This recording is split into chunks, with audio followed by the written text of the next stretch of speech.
look, in terms of the polling, things are looking okay for Biden, but you should be worried. I know that I'm worried, and Bernie Sanders is apparently worried too. Here's a little bit of Bernie talking about what he thinks Biden should be using this time for, followed by a Biden team response from Simone Sanders. Is in an excellent position to win this election, but I think we have got to do more as a campaign than just go after Trump. Trump is a disaster. I think most people know it.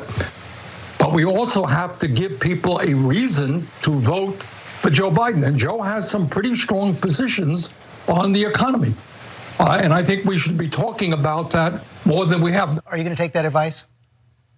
Well, George, look, we know that we have work to do, and we have said from the beginning, and Vice President Biden has been very clear about this, as has Senator Harris, that we are really working to earn every single vote in this country, and we want to earn the votes of the Latino and Hispanic community. Okay, so that seemed like a sort of evasive or defensive sort of response to what seemed like fairly benign critiques from Bernie Sanders there.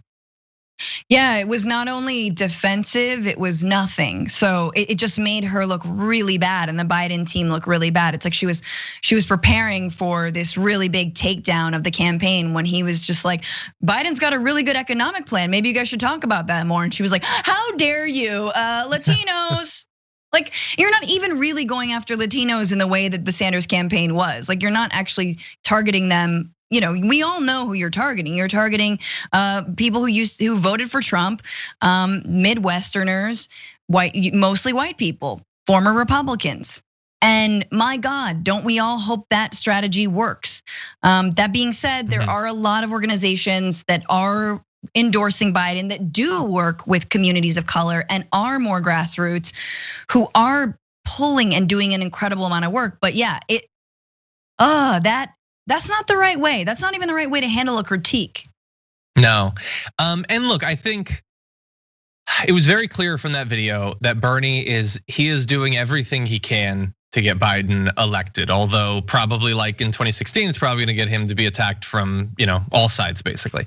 But he really does want him to get elected. And look, of the things you can say about a candidate as a critique, hey, you've got some okay ideas. Maybe talk about those. That seems like the nicest critique ever. It's not even real. It's the opposite of a neg. It's a pause, really. It sounds like a critique, but it's kind of a compliment. Yeah, and so I know that there was some back and forth on Twitter about it, about Bernie Sanders, and they shouldn't be taking advice from losers and things like that. God. But like, do they get why the criticism is being levied, or why someone like me, a diehard Bernie Sanders supporter, agrees with these criticisms? Because we don't want Trump to win, and we don't want you to lose. Like, there's all sorts of legitimate reasons that Biden could lose this that are not necessarily in his hands. But there's a lot of really easy ways that he could mess this up. That he could not go to the right states, like literally repeating some of Hillary Clinton's mistakes, not talking about the issues that still remain very much on people's minds. I'm shocked that people are actually thinking about some things, that they actually are consciously engaging with economic policy and things like that. It doesn't seem like it online, but if you poll people, they do think that these things are very important.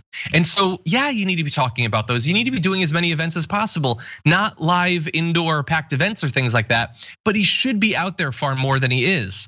And if he just sort of keeps a low profile, and the only things that stick out are the debates, how comfortable do you feel about that as a strategy? Because I don't at all. I mean, if he whips out the debate that he had with Bernie, I'd feel better about it. But it's funny because and if he doesn't, I'll be incredibly angry. And I know we're gonna talk about the debates, obviously, when they happen. But the last thing I wanna see is for candidate Biden, who went super hard at Bernie, to then just soft pedal on Trump because he's trying to get Trump supporters somehow for some reason, right? Like, not the ones that he doesn't already have. We understand they're gone, but like if he tries to soft pedal and tries to like, all we want to do is come together, bro, and heal, man, and no malarkey, and man, look at me in the eyes, and don't you hate the KKK? No, he loves them. Like that would be such a loss to me if he's not as combative.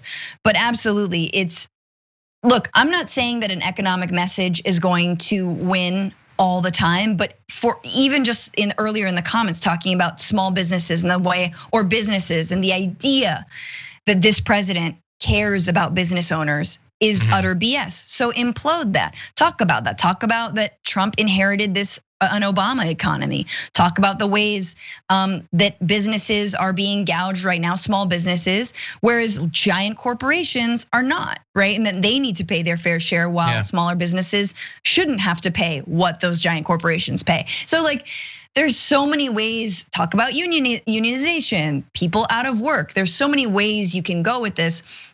I do think though, and John, you're right, and I think that from folks I've spoken to, it is about meeting people. It is about talking to folks as six foot away distance as possible, but going to these communities, and not talking about analogies and anecdotes that involve leg hair and corn pop. Like, just avoid that. Just avoid that.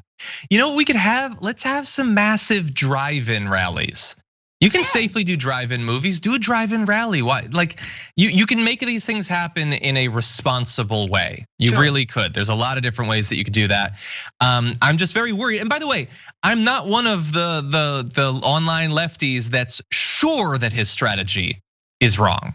It's I never am that sure that I'm right. It's one of the reasons I'm not more popular. People who do this sort of job are supposed to imply that they've never been wrong and they're always right and they're always great. But maybe just saying, hey, soul of America or something, maybe that'll work. Because Trump's awful and crazy and terrible, and a lot of people are sick of it. Maybe that'll work. But I don't think that you have to restrict yourself to that. I think you can do all sorts of ads about how Joe Biden's nicer than Trump. You can do all of that. But you can also give them some concrete things to grasp onto. I mean, think about it. Even Trump is pretending to do that now. Like when he says, I'll have a health plan for you in 2 weeks. Sure, it's a lie and it never comes, but he wants you to think he's working on it. He did his executive order today, that like sham executive order to lower prescription drug prices. He wants that to generate a news cycle of him caring about your health. Like it's BS. But he's trying. I just want Biden to try in that way. And he's got the best allies possible if he goes down that road. If he wants to dispatch AOC to do these drive-in rallies all around the country, I'll help set him up. I'll work closely with AOC to set those up if they want. I'm just saying he's got it. Just use those tools that you have. Absolutely. Look, Dave Chappelle has been in North Carolina or Ohio doing like a stand-up comedy summer camp all summer long. And that's awesome. Really? For the people, all summer long. So wouldn't that be interesting to have like an outdoor, I'm gonna set up in Wisconsin or Michigan or other states that actually matter since our state does not, Florida, Nevada, and you set up, everyone's distance, gonna be there for a week. Come one, come all. We've got plenty of Purell, et cetera, et cetera, et cetera. Like, wouldn't that be interesting? But no, I mean, I do think we need to see him out of his sort of comfort zone Zoom backdrop kind of thing. We need to see him out of the lives and yes, talking about something else other than remember goodness. Yeah. It's got the feel of like that Sam inspirational speech to Frodo about the taste of strawberries or something like that. A lot of Americans can't remember the taste of food. Especially with COVID, we can't taste anything. Exactly.